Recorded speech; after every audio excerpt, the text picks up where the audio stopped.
السلام علیکم ورحمۃ اللہ وبرکاتہ۔ دوستو، ہمارا channel all rounder Rajput subscribe کریں، لائک کریں، شیئر کریں۔ دوستو، آج ہم امام ترمذی رحمۃ اللہ علیہ کے بارے میں بتاتے ہیں۔ حضرت امام ترمذی نام محمد بن عیسیٰ اور کنیت ابو عیسیٰ ہے۔ ترمذی میں جنم ہوا، اسی لیے ترمذی کے نام سے مشہور ہیں۔ ترمذ جیحون نہر کے کنارے ایک پرانا شہر ہے۔ امام ترمذی کی گنتی امام بخاری کے مشہور شاگردوں میں ہوتی ہے۔ امام ترمذی نے امام مسلم اور ابو داؤد سے بھی احادیث سنی ہیں۔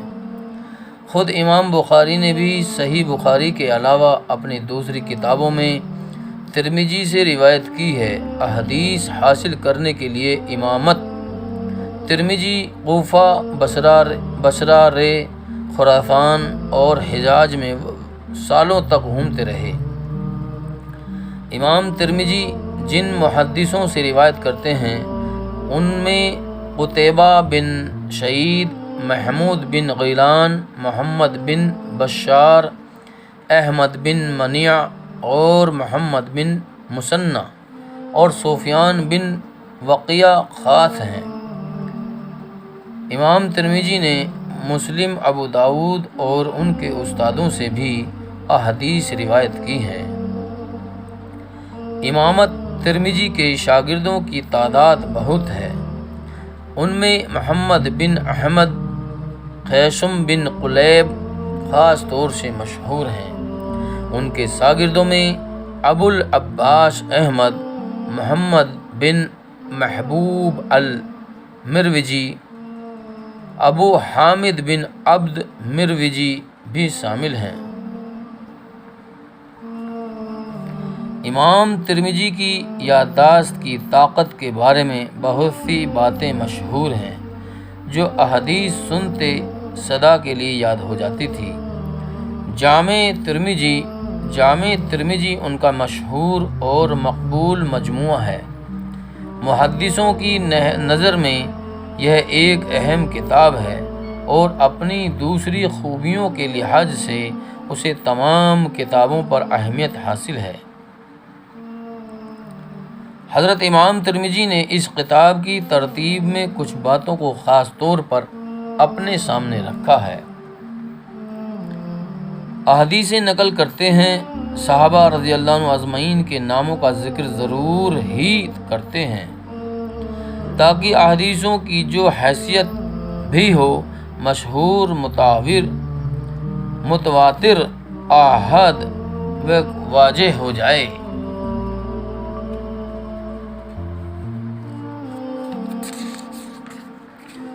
احادیث کی روایت کے ساتھ اس سے لیے گئے پس منظر، فقیہوں کے مسلکوں، ان کے اختلافوں اور ہر ایک کے ثبوت بھی جٹاتے ہیں۔ صحابہ اور تابعین کے مسلکوں کا بھی ذکر کیا ہے، ان مسلکوں کا بھی ذکر کرتے ہیں جو رائج نہیں رہے، جیسے امام اوزاعی، سفیان ثوری، اسحاق بن ابراہیم مروزی وغیرہ کے فقہی مسلکوں کا پتہ ہمیں ترمذی کے ذریعے ہی ملتا ہے۔ ہر موقع پر یہ بات واضح کر دیتے ہیں کہ راوی کس درجے کا ہے، کمزور ہے یا طاقتور۔ اسی طرح احادیث کے بارے میں بھی بتاتے چلتے ہیں کہ وہ صحیح ہے یا حسن ہے، غریب ہے یا منکر، ضعیف اور معلل تو نہیں ہے۔ راویوں کے نام، تخلص، کنیت اور دوسری باتیں بیان کرتے ہیں۔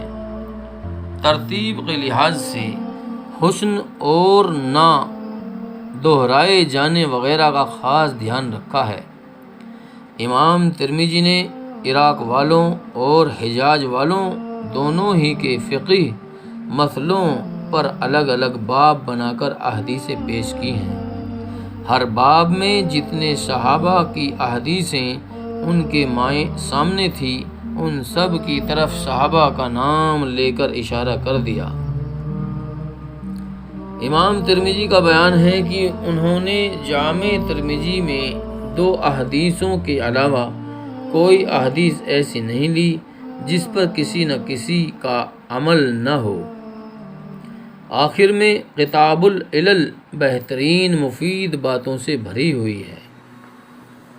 شاہ ولی اللہ صاحب نے لکھا ہے کہ ابو عیسیٰ ترمذی نے بخاری اور مسلم کے طریقوں کو جو واضح اور غیر واضح کا راستہ تھا اور ابو داؤد کے طریقے کو جو فقہ کے عالموں کی دلیلوں سے بھرے نتیجوں کا بیان تھا، بہترین ڈھنگ سے اکٹھا کر دیا ہے۔ اس کے علاوہ صحابہ، تابعین اور فقہ کے عالموں کی رائوں اور مسلکوں کو بھی شامل کر دیا ہے۔ احادیث کے طرق کسی احادیث کے کسی کے پاس پہنچنے کے مختلف سلسلوں کو خاص ڈھنگ سے مختصر کر دیا ہے۔ وہ ایک احادیث کی چرچا بھر کر کے اس مضمون کی پوری روایتوں کی طرف اشارہ کر دیتے ہیں اور احادیث کی حیثیت بیان کر دیتے ہیں۔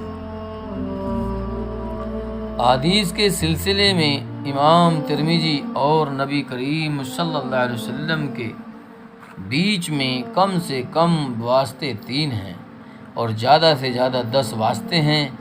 ایسی احادیث کو جو صرف 3 واسطوں سے پہنچی ہو ثلاثی کہتے ہیں۔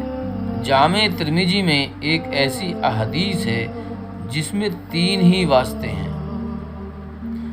اس میں شک نہیں کہ جامع ترمذی بہت سے پہلوؤں سے بہترین کتاب ہے۔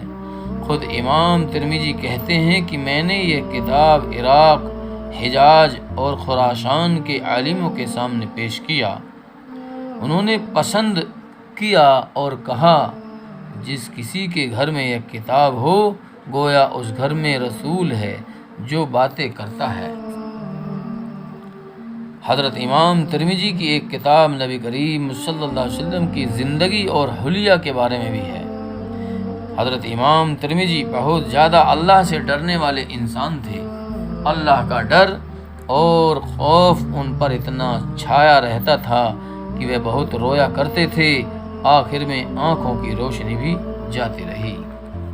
دوستو، ہمارا channel all rounder Rajput subscribe کریں، لائک کریں، شیئر کریں۔